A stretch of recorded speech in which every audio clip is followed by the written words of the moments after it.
আগামীতে একটা অবাধ সুষ্ঠু নিরপেক্ষ নির্বাচন হবে, এই যে আমরা নতুন বন্দোবস্ত আমরা চাই।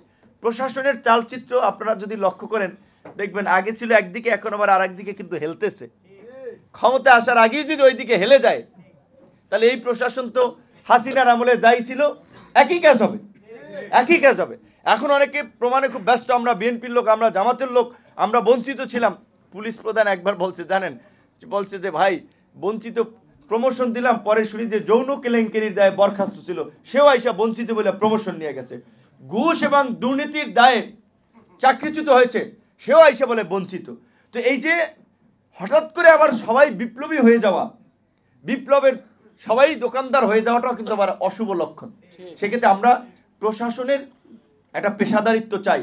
প্রশাসন একদিকে হেলে যাবে এটা আমরা চাই না। আওয়ামী লীগের সাথে তখন আওয়ামী লীগের পারপাস সার্ভ করেছেন, এখন আবার মনে করছেন অমুক দলের সম্ভাবনা আছে ক্ষমতা আসা, তাদের সাথে এখনই লাইন লাগাচ্ছেন। কিভাবে আপনার সচিব হবেন, কিভাবে ডিআইজি হবেন, কিভাবে আইজি হবেন, এখনই যদি এই লাইন লাগান কি করবেন? পরিস্থিতি কোনো পরিবর্তন হবে আপনারা মনে করছেন?